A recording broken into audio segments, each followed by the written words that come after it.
अस्सलाम वालेकुम and welcome to fast sports. You are watching golden boot. I am your host Ali Mirza. ये नजर डालते हैं प्रोग्राम में आज की टॉप स्टोरीज पर।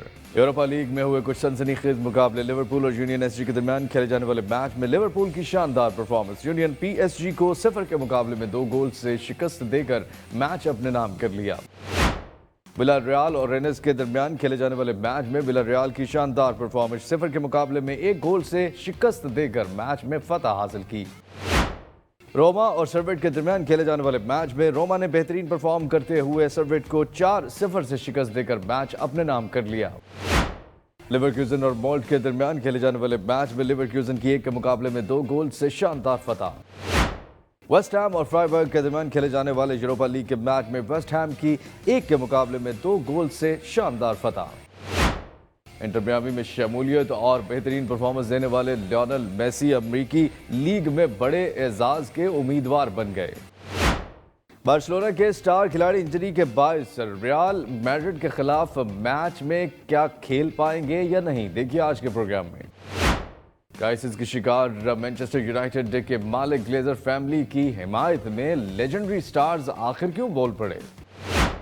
मैनचेस्टर सिटी के किस स्टार खिलाड़ी पर रियल मैड्रिड ने अपनी नजरें जमा ली। World cup qualifier matches. Islamabad stadium में मेला सजने के लिए है बिल्कुल तैयार। स्टीफन कॉन्स्टेंटाइन के बाद मजीद बैनुल-अक़वामी तरबियत याफ्ता प्रोफेशनल्स की तकर्री। क्या पाकिस्तान में फुटबॉल का फ्यूचर है रोशन, ये सब कुछ देखिए आज गोल्डन बूट में। अगर आप में टैलेंट है और अपने टैलेंट को शोकेस करना चाहते हैं तो अपनी फुटबॉल स्किल्स की वीडियो बनाइए और हमारे व्हाट्सएप नंबर पर हमें भेजिए। हम करेंगे आपकी वीडियोस को फीचर और बनेंगे लाखों यंगस्टर्स की आवाज़ मुतल्लिका इदारों तक पहुंचाने में। Welcome back to golden boot और हमें ज्वाइन कर चुके हैं Shahriyab Afridi, thank you very much. और हम बात करेंगे यूरोपा लीग में होने वाले कुछ मैचेस की, बहुत ही इंपॉर्टेंट मैचेस, जिसमें एक match Liverpool versus Jupiter pro league की यूनियन एसजी के दरमियान हुआ है। और यहाँ पर प्रीमियर लीग की लिवरपूल ने जुपिटर प्रो लीग की यूनियन एसजी को 0 के मुकाबले में 2 गोल से शिकस्त देकर मैच अपने नाम कर लिया है और बहुत ही शानदार परफॉर्मेंस दी। और किस तरह देखते हैं आप इस परफॉर्मेंस को, और जर्गन क्लॉप कितने हैप्पी होंगे इस जीत से, और यूनियन एसजी का जो सफ़र है यूरोपा लीग में वो आगे किस तरह से चलेगा, इस सब पे बात करेंगे। जर्गन क्लॉप के लिवरपूल की शानदार परफॉर्मेंस 0 के मुकाबले में 2 गोल से ये मैच अपने नाम किया है। यूनियन एसजी के अगेंस्ट ये मैच खेला था यूरोपा लीग का। आफरीदी, जर्गन क्लॉप ने कहा भी था कि चैंपियंस लीग में तो हम क्वालिफाई नहीं कर पाए, लेकिन यहाँ पर अब जो हमारा सारा फोकस है प्रीमियर लीग के बाद वो हमारा यूरोपा लीग के ऊपर है, क्योंकि सेकंड बिगेस्ट जो है वो एक लीग है या कप इसको कह सकते हैं आप। किस तरह से देखते हैं लिवरपूल की इस परफॉर्मेंस को? काफ़ी बेहतर परफॉर्मेंस थी अगर ओवरऑल जायज़ा लिया जाए, जिस तरह इनका लास्ट सीज़न रहा है और जिस तरह ये अभी सीज़न स्टार्ट हुआ है। प्लेयर सारे फॉर्म में आ रहे हैं, इंजरीज भी ख़त्म हो रही है और एक खुशाइन बात है अपने ग्रुप में ऑलमोस्ट ये कह लेंगे सबसे टफेस्ट फिक्सचर एक तरह यूनियन एसजी इस ग्रुप में कम्पिटिटिव टीम है। टुलूस आप कह सकते हैं कि टुलूस और यूनियन एसजी के बीच में शायद मुकाबला होगा दूसरे नंबर के लिए, लेकिन ग्रुप से तो लिवरपूल को इजीली प्रोग्रेस करना चाहिए। तो बहुत ज़्यादा अच्छी थी लिवरपूल यूनियन एसजी के लिए। यूनियन एसजी अपनी जो लीग है उसमें बहुत टॉप की टीम है और बहुत ज़बरदस्त वहाँ पे खेलती है।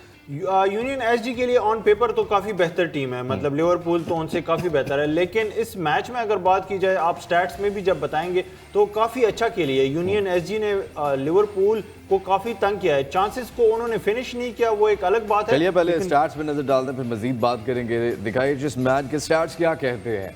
आपके सामने शॉट्स आपको नजर आ रहे हैं। यूनियन एसजी को 6 मिले हैं, 19 शॉट्स मिले हैं। लिवरपूल को शॉट्स ऑन टारगेट जो है वो 9 मिले हैं लिवरपूल को, जबकि 2 मिले हैं यूनियन एसजी को। और ये भी एक तशवीशनाक बात है कि 9 शॉट्स ऑन टारगेट में 2 ही गोल क्यों कर पाई लिवरपूल, ज़्यादा गोल्स क्यों नहीं कर सकी। पोजीशन आप देख रहे हैं 74% था लिवरपूल के पास, 26% था यूनियन एसजी के पास। पासिस भी बहुत ज़्यादा थे, अगर कंपेयर किया जाए यूनियन एसजी के 225 थे, 658 थे लिवरपूल के पास। एक्यूरेसी भी देख रहे हैं, फाउल्स भी देख रहे हैं आप। कॉर्नर्स 11 मिले हैं यूनियन एसजी को और 7 मिले हैं लिवरपूल को। सिर्फ कॉर्नर्स वाला खाना है जिसमें यूनियन एसजी को कुछ मिला है और वो ज़्यादा मिला है लिवरपूल की से अगर कंपेयर करें। आफरीदी, 9 शॉट्स ऑन टारगेट में सिर्फ 2 गोल, क्या वजह है? आपको नहीं लगता कि ज़्यादा गोल होने चाहिए थे?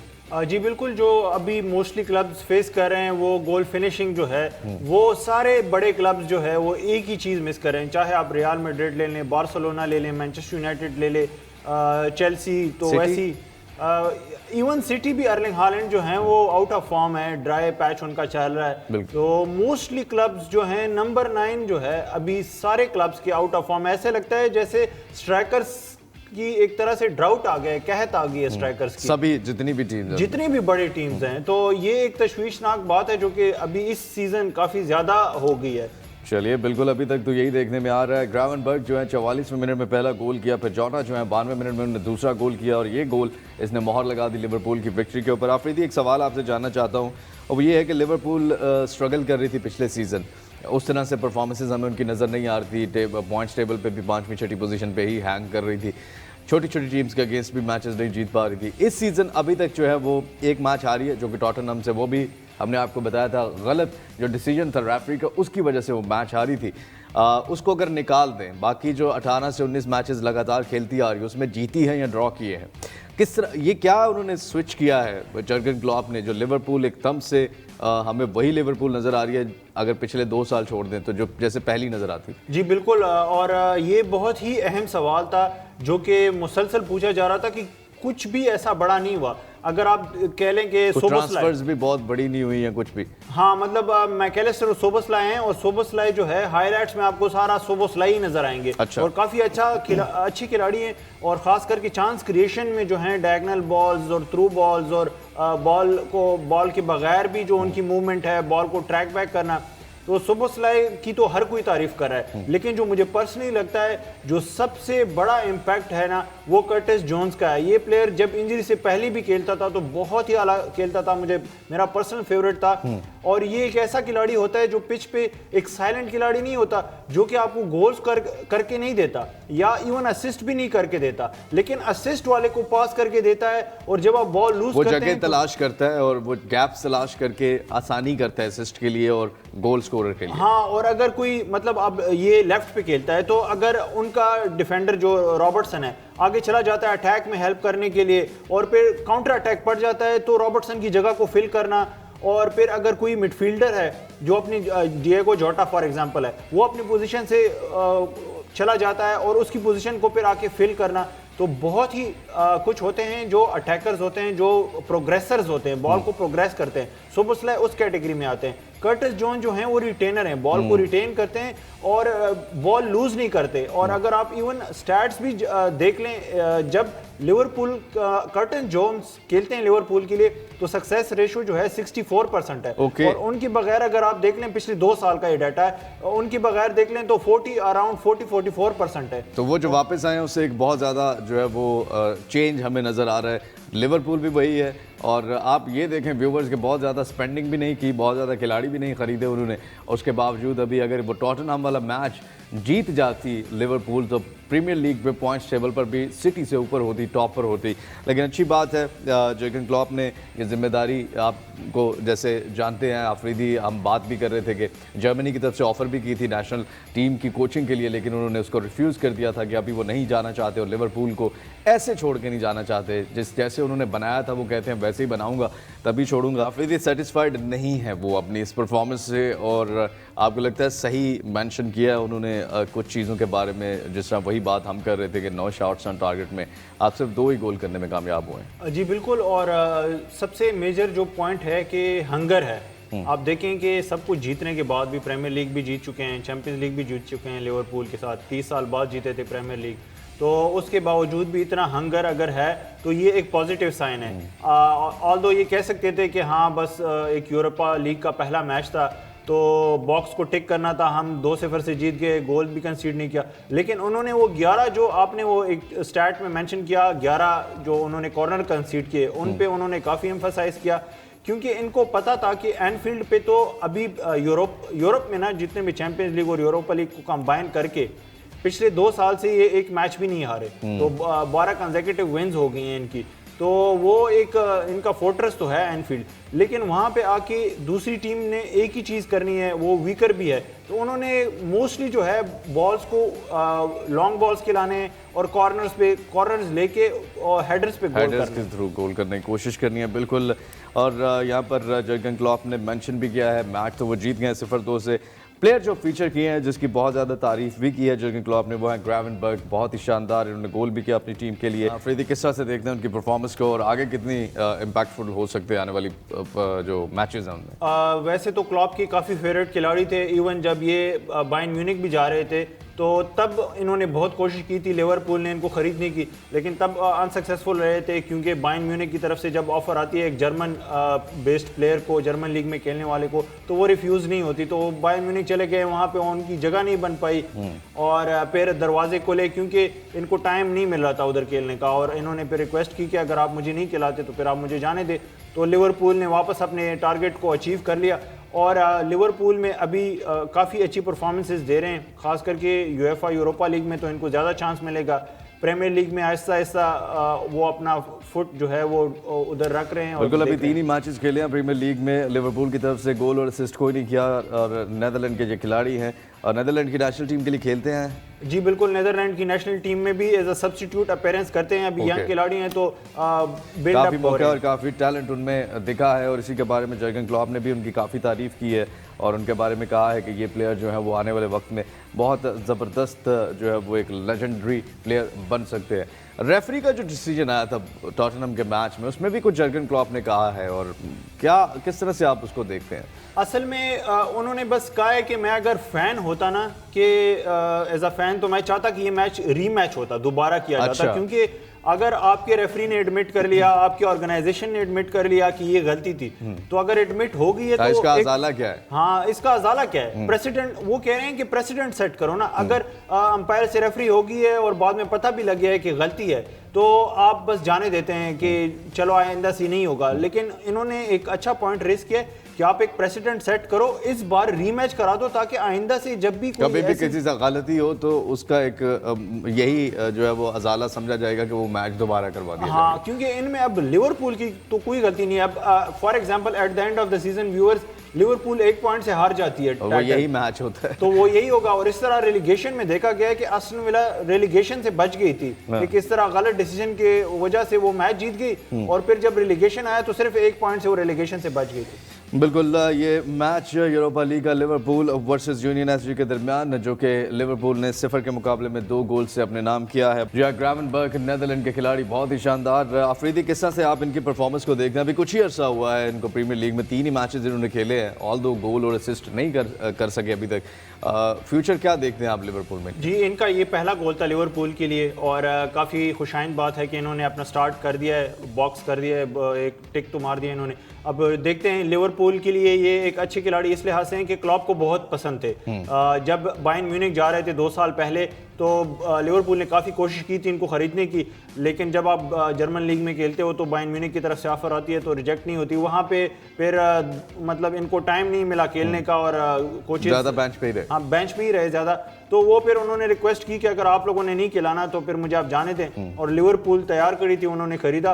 अभी आहिस्ता आहिस्ता मतलब सेटअप में जेल हो रहे हैं लिवरपूल टीम के साथ और प्रीमियर लीग के पेस के साथ, लेकिन टैलेंट बहुत है इनमें। और सबसे इंपॉर्टेंट फैक्टर जो है, आप स्टैट्स में भी दिखाएंगे कि डिफेंसिवली भी हेल्प आउट करते हैं। क्लॉप की टीम जो है मतलब अब तो गैगन प्रेसिंग नहीं करती उस लिहाज से, लेकिन हाई प्रेस करती है, तो उसमें फिर अगर डिफेंसिव कवर चाहिए होता है तो अगर आपके मिडफील्डर्स, अटैकिंग मिडफील्डर्स भी डिफेंसिव कवर देते हैं तो वो बहुत ही इंपॉर्टेंट हो जाता है। जिया ग्रावेनबर्ग बहुत ही शानदार खिलाड़ी। स्टैट्स पे एक नज़र डालते हैं और देखते हैं कि इस मैच में उनकी क्या परफॉर्मेंस थी। है आपके सामने गोल आप देख रहे हैं कि एक्यूरेट पासेस 80% थे, टचेस 67 थे, passes into final third 9, chances जो क्रिएट किए हैं वो 2 हैं, टोटल शॉट्स 3 थे, एक्यूरेट लॉन्ग बॉल्स 100% थी और रिकवरीज 4 थी। और उम्मीद करते हैं ये खिलाड़ी आगे, जिस तरह से जर्गन क्लॉप ने इनकी काफ़ी तारीफ की है, ये फ्यूचर स्टार हो सकते हैं, हमें भी वो खेलते हुए वैसा नजर आए। Liverpool versus union SG Europa league का ये मैच 0-2 से लिवरपूल ने अपने नाम किया है। यहाँ पर एक छोटी सी ब्रेक का वक्त हुआ चाहता है। Welcome back to golden boot और प्रोग्राम में आप नजर डालेंगे गोल्डन बूट लेटेस्ट में क्या हैपनिंग्स अराउंड द वर्ल्ड हो रही हैं। सबसे पहली खबर है लियोनेल मेसी के बारे में और ये खबर है Lionel Messi nominated for prestigious MLS award despite playing just 4 matches. Messi पे कुदरत तो मेहरबान शायद इतनी ना हो, लेकिन अमेरिका की जो लीग है वो बहुत मेहरबान हो रही है। अफरीदी सिर्फ 4 मैचेस खेले हैं, ऑल दो उन्होंने जीते हैं, लेकिन उसके बाद फिर हमने देखा कि इंटर मियामी का क्या हाल हुआ, हार गई वो। अब 4 मैचेस पे आप डिसाइड कर सकते हैं कि आप इतना बड़ा अवार्ड जो है वो दे रहे हैं। ऑफ कोर्स वो प्लेयर तो बड़े हैं, लेकिन आप क्या वो सेट कर रहे हैं, अपना जो स्टेटस है वो क्या सेट कर रहे हैं? वैसे तो अगर क्राइटेरिया देखा जाए, ये MVP अवार्ड होते हैं most valuable player of the season MLS का। अगर सिर्फ MLS को देखा जाए तो MLS में सिर्फ 4 मैचेस खेले, तो उस क्राइटेरिया की बेसिस पे तो बिल्कुल भी ये शॉर्ट लिस्ट में भी नहीं आना चाहिए था इनको।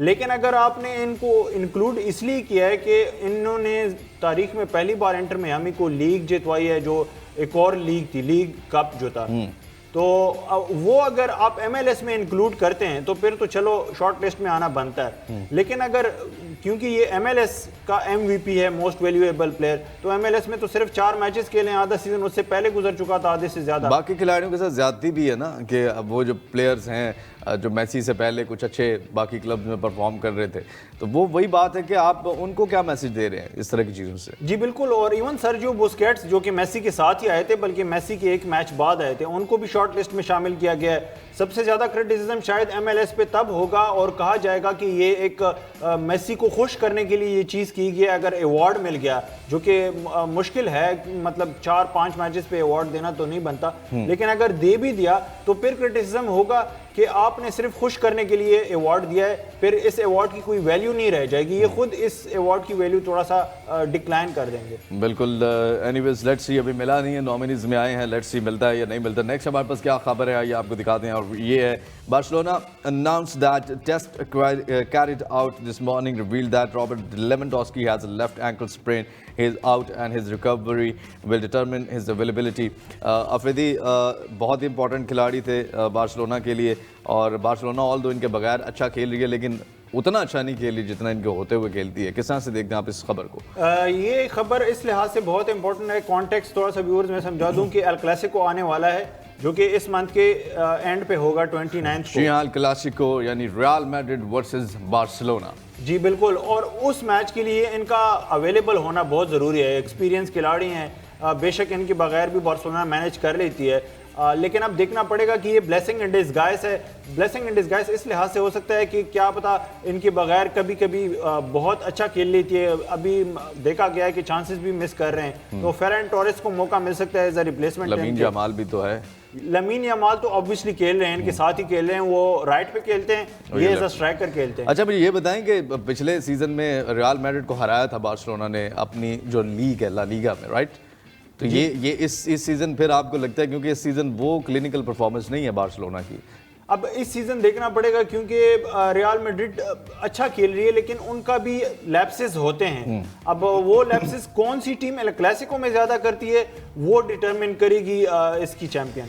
चलिए लेट्स सी लेवेंडोस्की खेलते हैं या नहीं खेलते। नेक्स्ट हमारे पास क्या खबर है, और बड़ी इंपॉर्टेंट खबर है, और ये है Zlatan Ibrahimovic has defended the Glazers family running of Manchester United, arguing that their transfer spending means they do not deserve criticism by fan. Glazer family पे बहुत जी जो है वो क्रिटिसिज्म हुआ है, हमने भी किया है, क्योंकि जो नहीं जानते उनको एक दफ़ा से फिर रिवाइज करवा देते हैं कि इन्होंने पहले कहा था कि हम बेच रहे हैं क्लब, और 6 बिलियन इन्होंने उसकी प्राइस रखी थी, जिसके ऊपर जो है वो गल्फ़ कंट्री से भी काफ़ी अच्छा रिस्पांस आया था। उनमें भी जो है वो शेख जासिम जो है वो ख़रीदना चाह रहे थे। उसके बाद फिर उन्होंने कहा कि हम शेयर्स ख़रीदेंगे, और शेयर्स के ऊपर भी जो है वो इंग्लैंड के जो एक बिजनेसमैन है वो भी इंटरेस्टेड थे, वो भी ख़रीदना चाह रहे थे। लेकिन उसके बाद फिर ये खबर आई इस सीज़न कि वो बेचना ही नहीं चाहते। अच्छा बेचना नहीं चाहते, तो बेचने के बाद फिर उन्होंने प्राइस टैग लगा दिया 10 बिलियन की। अगर लेना है किसी ने तो वो 10 बिलियन में ले ले। अब आई डोंट नो वो क्या सोच रहे हैं। तो इस हवाले से जो परफॉर्मेंसेस भी हैं उस हवाले से भी काफ़ी तनकीद का निशाना हुआ है। अब इब्राहिमोविच क्यों आ गए उनकी हिमायत में? प्लेयर्स कोई बड़े सुपरस्टार तो उन्होंने लिए नहीं है। नहीं, इब्राहिमोविच ने यही पॉइंट रेस किया। वैसे व्यूअर्स मैं आपको बता दूं, ये इब्राहिमोविच उसी शो में बैठ के इन्होंने ये बयान दिया है जिसमें क्रिस्टियानो रोनाल्डो ने मैनचेस्टर यूनाइटेड के साथ ताल्लुक ख़त्म कर दिया था एक तरह से।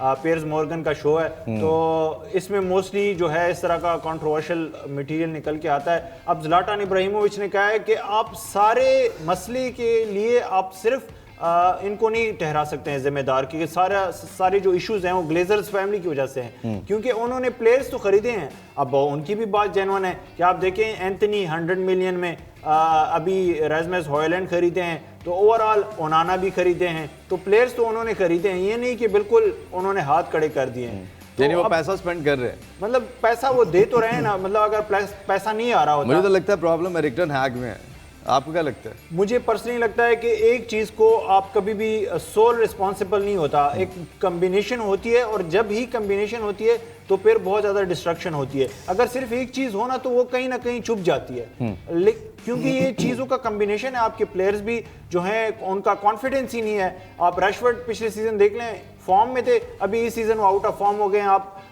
मीडिया में आ रहा है, पंडित्स कह रहे हैं कि आप ड्रॉप करें रैशफोर्ड को। अब इस लेवल के खिलाड़ी को भी ड्रॉप करने का अगर आप सोच रहे हैं तो आप देखें कि आपकी खिलाड़ी को आप तो यही तो मुझे समझ नहीं आ रही ना, एरिक टेन हैग जब एक पोजीशन पे वो अच्छा परफॉर्म कर रहे थे, आप क्यों इतने एक्सपेरिमेंट उनके साथ कर रहे हैं? आप उनको उस पोजीशन से क्यों हटा रहे हैं? एरिक टेन हैग की अगर टैक्टिक्स को देखा जाए तो वो अपने टैक्टिक्स के हवाले से एक्सपेरिमेंट्स कर रहे हैं, लेकिन वो सक्सेसफुल हो चुके हैं। आईएक्स में ये एक मैच भी नहीं हारते थे, वो मुसलसल जीते जा रहे थे, टाइटल्स के ऊपर टाइटल्स जीतते जा रहे थे।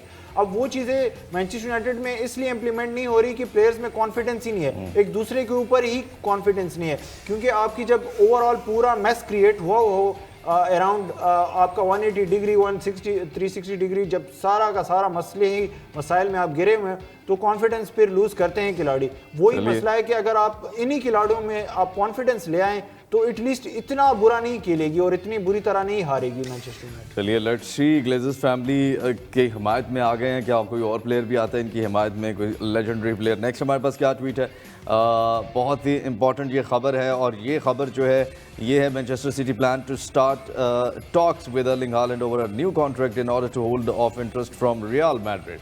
ये सुपरस्टार हैं मैनचेस्टर सिटी के लिए, बहुत गोल्स किए हैं, रिकॉर्ड जो है वो ब्रेक भी किए हैं। आफरीदी रियल मैड्रिड ने नज़रें इन पर भी रखी हुई हैं, एक तरफ किलियन एम्बापे है, एक तरफ ये है, दोनों पे नज़रें हैं। किलियन एम्बापे का तो ऑलमोस्ट कंफर्म है कि वो इस ट्रांसफ़र फ़ी में नहीं तो नेक्स्ट ईयर जो है वो अगली जो ट्रांसफ़र फ़ी आएगी जनवरी के बाद उसमें चले जाएंगे जब उनका कॉन्ट्रैक्ट पीएसजी के साथ ख़त्म होगा। अर्लिंग हालैंड के ख्वाबो ख्याल में भी, क्योंकि काफ़ी अर्सा पहले आपको अगर याद हो हमने प्रोग्राम में बताया था, इनकी जो एजेंट है थोड़ी सी ऐसी खबर आई थी रियल मैड्रिड के हवाले से कि ये भी काफ़ी इंटरेस्टेड है। जी बिल्कुल, और रियल मैड्रिड को जब ये दोनों खिलाड़ी इवन आप 2017-18 में चले जाएं तब से इन पे नज़र जमाई हुई थी, लेकिन रियल मैड्रिड की जो मोस्टली स्ट्रेटजी होती है अभी थोड़ी सी चेंज हुई है। वो प्लेयर्स को पॉलिश होने देते हैं बाकी क्लब्स में, फिर जब वो कंप्लीट प्लेयर्स बन जाते हैं फिर लेके आते हैं। अब थोड़ा सा चेंज हुआ है, यंग प्लेयर्स को भी लेके आ रहे हैं, और एम्बापे मेन प्रोजेक्ट का मेन हिस्सा है जो अभी प्रोजेक्ट शुरू होने वाला है, जो अभी शुरू हो चुका है, लेकिन उसमें जो मिसिंग पीसेस है ना वो दो, एक तो जूड बेलिंगम आ गए और दूसरी तरफ किलियन एम्बापे और अर्लिंग हालैंड को भी अगर ले आते हैं तो फिर क्या होगा रियल मैड्रिड? फिर सारी ऑब्वियसली अभी भी थोड़ा सा आप देख लें कि ये जो सीजन है हमें ग्लिम्पसेस नजर आ रहे हैं कि अनबीटेबल रियल मैड्रिड की तरफ जा रही है। जो बीबीसी बना था बेंजेमा और बेल और क्रिस्टियानो रोनाल्डो का, तब तो खैर मेसी और सुआरेज और नेमार भी थे बार्सिलोना में, तो कंपटीशन काफ़ी स्ट्रांग था। लेकिन अभी जो बार्सिलोना की टीम है शायद इस लेवल के हॉलैंड और एम्बापे के साथ फिर कम्पीट ना कर पाए।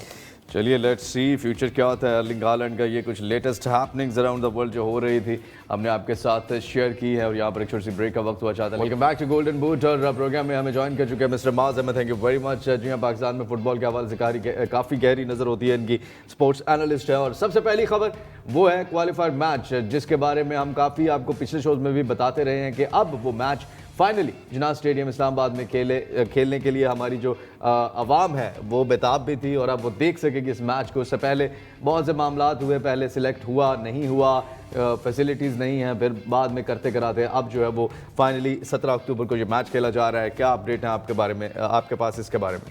बहुत ही बड़ी खुशखबरी है, और ये हमारी बहुत बड़ी कामयाबी है कि हमने उनको इतने हम परसुएसिव थे कि हमने इन तमाम उनके जो इतराज़ात थे उनको दूर करने के बाद हमने उनको कन्विंस कर लिया कि जनाब आप टीम भेजें। तारीखी लम्हा है ये पाकिस्तान के लिए, और क्वालिफाई का मैच। अब आपको लगता है वो जो एक बड़े सुनसान से थे हमारे ग्राउंड्स और हमारे स्टेडियम्स फुटबॉल के हवाले से अगर बात करें तो उनमें भी रौनक लगने जा रही है? जी हाँ, मुझे बहुत उम्मीद है और ऐसा होना भी चाहिए, लेकिन 3 एस्पेक्ट्स हैं जिससे हमें इस जो इवेंट है उसको एनालाइज करना चाहिए। अच्छा। और वो ये है कि सबसे पहली बात तो ये है कि आप मेज़बानी कर रहे हैं किसी बैनुल-अक़वामी टीम की, तो सिक्योरिटी मेजरमेंट्स जो हैं उसमें कोई भी जो है हमें वो मतलब ओवर एक्साइटेड नहीं होना चाहिए कि हमें मिल गया, अब आगे इसको कामयाब कैसे बनाना है उसके ऊपर पूरा फर्दर जो वो काम करना चाहिए। सिक्योरिटी एस्पेक्ट को हमें उनको मुकम्मल सिक्योरिटी फराहम करनी होगी, और दूसरी बात यह है कि जो स्टेडियम में अटेंडेंस है हमें उसको बेहतर बनाना होगा। अगर अब टीम हमें वो मेज़बानी मिली गई है, अगर फीफा ने भी तस्लीम कर लिया कि ओके आपके पास ग्राउंड्स हैं तो ओके ब्रिंग समबडी होम, तो अब हमें ये चाहिए कि हमारे जो शायकीन फुटबॉल हैं वो स्टेडियम्स तक जाएं और पाकिस्तान टीम को जितना चीयर किया जा सकता है वो करना चाहिए इनको। बिल्कुल। उसके बाद अब मुझे ये लगता है कि पाकिस्तान टीम को उनके रिस्पांस में परफॉर्मेंस भी देनी चाहिए। अगर इतनी बड़ी कामयाबी है, हमने सबको we have got them on the bandwagon, तो हमें ये चाहिए कि हमारी टीम भी हमें उसी तरह रिस्पॉन्ड करे इस पे। अच्छा खेले, हार जीत तो अलग है। कमोडिया के साथ ये मैच है और 17 अक्टूबर को ये मैच खेला जाएगा जो कि जिन्ना स्टेडियम में। आप भी जाइए, टिकट्स खरीदिए और ज़्यादा से ज़्यादा जो है वो अपीयरेंस दिखाइए इस मैच में, ताकि हमारी टीम को वो भरपूर, क्योंकि जितना होम ग्राउंड आपको स्टेडियम में आके जितना ज़्यादा वो आपको बूस्ट करता है, उससे ज़्यादा और कोई चीज़ नहीं एक प्लेयर को जो है वो मोटिवेशन देने के लिए। स्क्वाड का ऐलान भी कर दिया गया है और स्क्वाड का जो ऐलान किया गया है ज़रा देखते हैं, नज़र डालते हैं कि कौन से प्लेयर जो हैं वो सिलेक्ट किए गए हैं इस क्वालिफायर मैच के लिए। दिखाइएगा जी ज़रा स्क्वाड हमारे पास जो वर्ल्ड कप क्वालिफायर का है वो कौन सा है। गोलकीपर आप देख रहे हैं यूसुफ भट्ट है, सलमानुल हक है, उस्मान अली है। मिडफील्डर्स में आप देख रहे हैं काफ़ी एक लंबी फहरिस्त है और आलम गिर गाजी हैं, रजब अली हैं और हारून हामिद हैं, और उनके साथ साथ अली उज़ैर महमूद हैं और निज़ामुद्दीन हैं, राहिस नबी हैं। उनके साथ साथ डिफेंडर्स में भी काफ़ी प्लेयर्स हैं जो कि आप देख रहे हैं, और फॉरवर्ड में भी माज मुझे बताइएगा कौन से वो प्लेयर्स हैं। आप पहले तो बताएं स्क्वाड से मतलब खुश हैं कि या कोई प्लेयर्स ऐसे हैं जिनको आप देखना चाहते थे स्क्वाड में? ये मैं पर्सनली भी, और मुझे लगता है कि कम्युनिटी में भी फुटबॉल के से रिलेटेड जितने भी हैं एसोसिएशंस हैं, पंजाब फुटबॉल एसोसिएशन है, KPK की है, बलूचिस्तान है, सिंध है, सबको यही उम्मीद थी कि ये जो टीम बनाई जा रही है ये या तो अंडर 19 के AFC क्वालिफायर जो खेलने गए हैं 23 के वो, और जो मेंस नेशनल टीम के लिए अभी अवेलेबल हैं। 40 खिलाड़ियों का ऐलान किया गया था, उसमें से अब ये 25 अनाउंस किए हैं, इसी में से फाइनल प्लेइंग 11 होगी। अब ये टीम जो है अनाउंसमेंट के बाद इसमें डिफेंडर्स भी हैं, फॉरवर्ड्स भी हैं, मिडफील्डर्स भी हैं, गोलकीपर्स भी हैं, बेंच स्ट्रेंथ हमारी मुकम्मल तौर पे इस्तेमाल की गई है। बेहतरीन बात ये है यूसुफ भट्ट को भी याद कर लिया गया दोबारा। यूसुफ भट्ट गोलकीपर, अच्छा। जी हाँ, ईसा सुलेमान, हारून हो गया, राहस हो गया, राहस और हारून। ईसा सुलेमान के क्लब ने तो कुछ दिन पहले ही 2-3 दिन कबल उन्होंने जब से ये अब उनको पता चलता है कि जैसे जैसे करीब आ रहा था वर्ल्ड कप क्वालिफायर, उन्होंने उनको जो उनकी जिम्मेदारी है अभी उनके क्लब के साथ उससे उन्होंने रिलीज कर दिया। अच्छा। कि आपकी नेशनल ड्यूटी है, just go and play. Okay, very nice. और फिर उसके बाद आप ये देखें कि ओवरसीज प्लेयर्स की दस्तयाबी के बाद जो प्लेयर्स ड्रॉप किए गए हैं उनके बारे में थोड़ी सी रिजर्वेशंस हैं और थोड़ा सा वो डिबेटेबल भी है बात। अब आप ये देखें AFC में से जो आप लिए हैं, आपने आलमगीर गाजी खेल रहा था जिसने बड़ा शानदार गोल किया, उसको इंक्लूड किया आपने, ठीक है, फाइन, फेयर इनफ। फिर जो कैप्टन आप लेके गए थे साथ अब्दुल्ला शाह, आपने उसको ड्रॉप कर दिया। उसके बाद दूसरे मैच में जो कैप्टन आपने बनाया था मूसा मामून, आपने उसको भी ड्रॉप कर दिया। उसको ड्रॉप करने की क्या वजह थी? नए कोच की तकर्री, कोई पर्सनल इन्फ्लुएंस या कोई इस तरह, उसके ऊपर अभी वजाहत है। लेकिन हम ये ज़रूर जानते हैं कि स्टीफन के आने से वो अपनी प्रेफर्ड प्लेइंग स्ट्रैटेजी से बाहर नहीं जाएंगे। जो उनकी प्रेफर्ड प्लेइंग स्ट्रैटेजी है वो हमेशा 4-4-2-1 प्रेफर करते हैं। जी, स्क्वाड का ऐलान हो गया है और आपने बताया जिस तरह माज के कुछ प्लेयर्स जो हैं वो ड्रॉप कर दिए गए हैं। इनके अलावा भी कोई ऐसे प्लेयर्स आप को लगता है कि हिस्सा हो सकते थे स्क्वाड का जिनको नहीं बनाया गया? जी हाँ, ताज्जुब की बात है कि सद्दाम हुसैन जो सलाला गए हैं, और फिर उसके बाद आपको याद होगा कलीमुल्ला खान, सादुल्ला खान, ये वो नाम है, बलूचिस्तान से ही हैं, KPK से हैं, बलूचिस्तान से हैं, सिंध से हैं सद्दाम हुसैन, और इनको इंक्लूड नहीं किया गया अगर, तो ये काफ़ी ताज्जुब की बात है। मोस्ट प्रॉबेबली जो टीम ली गई है वो AFC क्वालिफायर खेलने गई थी जो अंडर 23, उसमें से लड़के लिए गए हैं, फॉरवर्ड, डिफेंडर, मिडफील्डर्स। और फिर उसके अलावा अगर आप देखें तो ओवरसीज़ प्लेयर्स को दोबारा कॉल कर लिया गया है। ओटिस खान ने दस्तयाबी अपनी पेश की है, फिर हारून हामिद है, ईसा सुलेमान है, और फिर आपको याद है राहिस नबी भी अपने कॉन्ट्रैक्चुअल ऑब्लिगेशन के साथ बिजी थे, उनको भी नेशनल। लेकिन आपको लगता है कि जो प्लेयर्स थोड़े से मिस हुए हैं उनको, सद्दाम हुसैन जैसे आप बात करें, कलीमुल्लाह की बात करें, ये भी इस स्क्वाड का हिस्सा होने चाहिए थे? जब यूसुफ भट्ट को बुला लिया आपने तो आपको हसन बशीर या आपको कलीमुल्लाह लेकिन वो ऐसा भी तो हो सकता है जो अंडर 23 में परफॉर्मेंस देखी गई है उसके बाद जो है वो ड्रॉप किया गया वो ऐसे प्लेयर्स को, क्योंकि कोई खाता खा परफॉर्मेंस हमें देखने को नहीं मिली थी जैसे बाकी कैप्टन्स को ड्रॉप किया गया है। एनीवे लेकिन आप ये देखें ना 40 खिलाड़ियों का ऐलान किया था, यूसुफ भट्ट को भी अभी आप फाइनल प्लेइंग 11 में तो आप नहीं देख रहे, अभी तो 25 खिलाड़ियों का ऐलान किया गया है। तो हसन बशीर, कलीमुल्लाह, आप उनको बिठाते, आपका परफॉर्मेंस कोच आया, आप स्टैट्स एनालाइज करते और उस पर डिसीजन लेते। ओके चलिए लेट्स सी क्या अब स्क्वाड फाइनल 11 क्या खिलाई जाती है। 17 अक्टूबर को कम्बोडिया के साथ पाकिस्तान का ये मैच खेला जाएगा। बड़े अरसे बाद पाकिस्तान फुटबॉल नेशनल टीम को आप अपने ही होम ग्राउंड में क्वालिफायर मैच खेलते हुए देखेंगे और उम्मीद करते हैं अच्छी परफॉर्मेंस देखने को मिले, क्योंकि एक बात जो हम पिछले शोज में काफ़ी करते आए थे वो थी शहजाद अनवर कि शहजाद अनवर क्या कर रहे हैं, शहजाद अनवर के साथ हो क्या रहा है, उनसे क्यों नहीं टीम संभाली जा रही। और जब मैं गया था यहाँ से तो फिर पीछे से ये खबर आई थी कि शहजाद अनवर को जो है वो रिमूव कर दिया गया है और अब स्टीफन कॉन्स्टेंटाइन आए हैं। इनके बारे में भी थोड़ा बताएं, कौन है, क्या इनकी स्ट्रैटेजीज़ हैं और किस तरह से आप देखते हैं। और इन्होंने जो मज़ीद जो तरबियत याफ्ता जो है वो टीम भी मांग ली है और कुछ परफॉर्मेंस कोच जैसे आप कह रहे हैं वो भी आ गए हैं। सारे इस सिनेरियो को आप किस तरह से देखते हैं? उनकी इनफरादी कामयाबियों को देखा जाए तो वो एक कामयाब कोच हैं। उन्होंने इंडियन टीम की रैंकिंग बेहतर बनाने में बड़ा किरदार अदा किया। अच्छा। और AFC के और जितने कंपटीशन है और बैनुल-अक़वामी मुकाबलों में भी आप देख चुके हैं, इनका रिकॉर्ड है। इंग्लिश हैं, वो इंग्लैंड से उनका ताल्लुक है और तो क्योंकि इंडिया के साथ रहे हैं तो वो कल्चरल थोड़ा सा उनको एडिक्शन है, उनको पता है कि मेंटालिटी क्या होती है, ये जो एशियन कंट्रीज हैं उन प्लेयर्स रिसर्च के साथ तो वो आए होंगे। ये बड़ा आपने लॉजिकल और बड़ा टेक्निकल पॉइंट है ये। इसीलिए ये जो नया परफॉर्मेंस कोच उन्होंने बुलाया है वो ऑब्वियसली वो उनका रिसोर्स है, वो पहले उनके साथ काम कर चुका है और उनको पता है इनका मिजाज कैसा है, ये ट्रेनिंग कैसे लेके चलते हैं और ये किस तरह अपने रिसोर्स को या डेवलपमेंट का इनका एनवायरनमेंट क्या है। तो इसको लेकर वो ये परफॉर्मेंस कोच भी जो अभी आया है ये नया, इसका काम ये होगा, ये मोस्ट प्रोबेबली परफॉर्मेंस एनालिसिस कैसे करेगा, ये खिलाड़ियों के स्टैट्स देखेगा, फिर उनको बाइफरकेट करेगा किसको स्ट्रेंथ चाहिए, किसके स्टेमिना पे काम करना है, किसकी टेक्निक जो है वो अभी जरा इंप्रूव होने वाली है।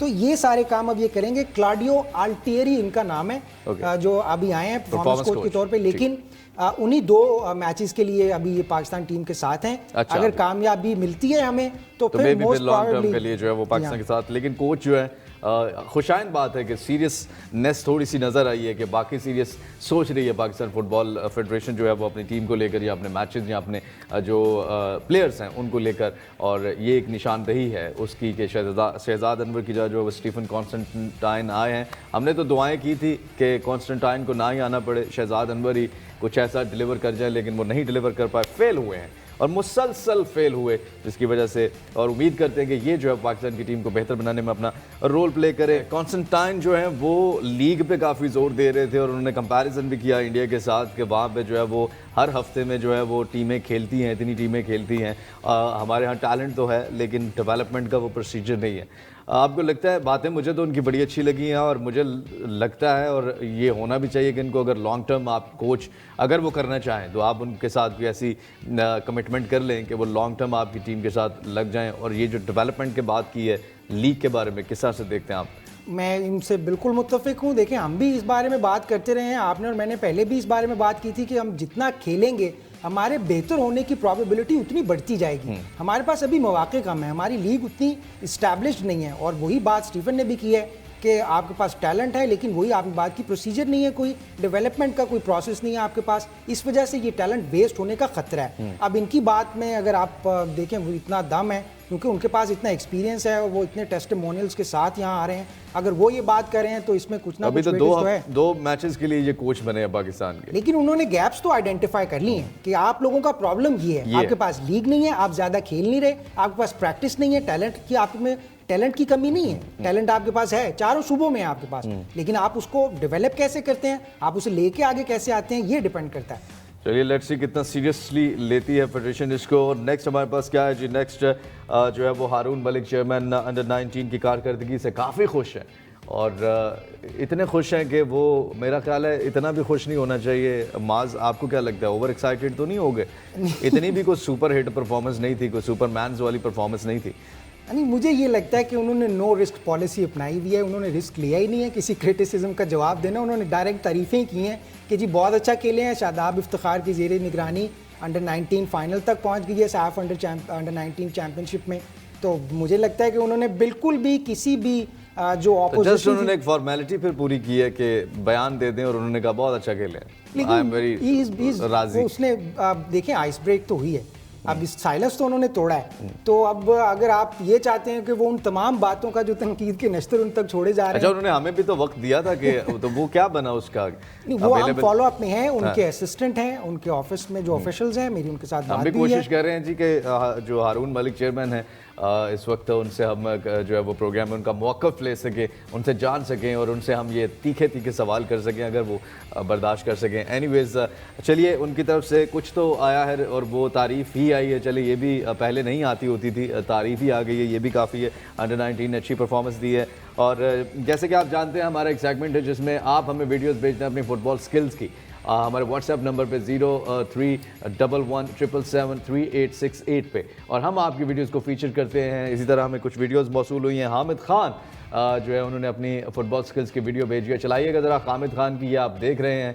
और हामिद खान बहुत ही शानदार जो है, ये पाकिस्तान में जिस तरह स्टीफन भी कहते हैं टैलेंट की कमी नहीं है, और ये भी किसी दूर दराज इलाके से आपको नज़र आ रहे हैं अपनी स्किल्स दिखाते हुए। बॉल कंट्रोल आप देखिए कितना ज़बरदस्त है, और जिस तरह की जर्सी पहनी है आप कह सकते हैं माज के ये किसी क्लब के लिए खेलते हैं। ये लाहौर में एक एकेडमी है रियाल लाहौर के नाम से, ये वो एमेच्योर स्पोर्ट्स टीम है अभी, और उसकी नुमाइंदगी करते हैं। ये सब जो यंग टैलेंटेड खिलाड़ी हैं, ये उसमें ज़ेरे तरबियत हैं, और looks like he has a lot of control, और बड़ा स्किल है और बड़ा स्टाइल है उनका। बिल्कुल जी हाँ, हामिद खान जो है वो यहाँ पर आपने उनकी स्किल्स देखी हैं। और एक और प्लेयर हैं, और वो है प्लेयर हैं या अभी शौक़ है इनको, ये हैं यूसुफ भट्ट। और यूसुफ जो हैं ये आप देख रहे हैं, यूसुफ भी अपनी स्किल्स दिखा रहे हैं। ये माज ये भी ये नेशनल कैंप में इनका नाम आ गया हुआ है, ये यूसुफ अच्छा। हैं, और जी हाँ, ये उन 25 मुमकिन खिलाड़ियों में शामिल भी हैं, और हमारी दुआ है कि ये अच्छा खेलें, अच्छा परफॉर्म करें, नेशनल टीम में जगह भी बनाएं, और जब मैदान में उतरें तो फतह का झंडा गाड़ दें। बस यही हमारी दुआ है। बहुत ही शानदार, ये देखिए बहुत ही खूबसूरत जो है वो उन्होंने कुछ कंट्रोल दिखाया है, बॉल कंट्रोल, और उम्मीद करते हैं कि ये प्लेयर्स पाकिस्तान का जो है मुस्तकबिल रोशन करें। आप भी अगर अपनी फुटबॉल स्किल्स की वीडियो हमें भेजना चाहते हैं तो 0311773868 पे हमें व्हाट्सएप कीजिए, हम आपकी वीडियोस को फीचर करेंगे। बहुत शुक्रिया माज, आपने हमारा साथ दिया। आज के लिए बस इतना ही, इंशाल्लाह आपसे दोबारा मुलाकात होगी। अगर प्रोग्राम को रिपीट में देखना चाहते हैं तो आप हमारी वेबसाइट fastsports.tv इस पर देख सकते हैं, या फिर हमारे यूट्यूब चैनल फास्ट स्पोर्ट्स पीके पर देख सकते हैं। अपने मेज़बान अली मिर्ज़ा को इजाज़त दीजिए, अपना बहुत सा ख्याल रखिए, देखते रहिए Fast Sports, home of champions. अल्लाह हाफिज़।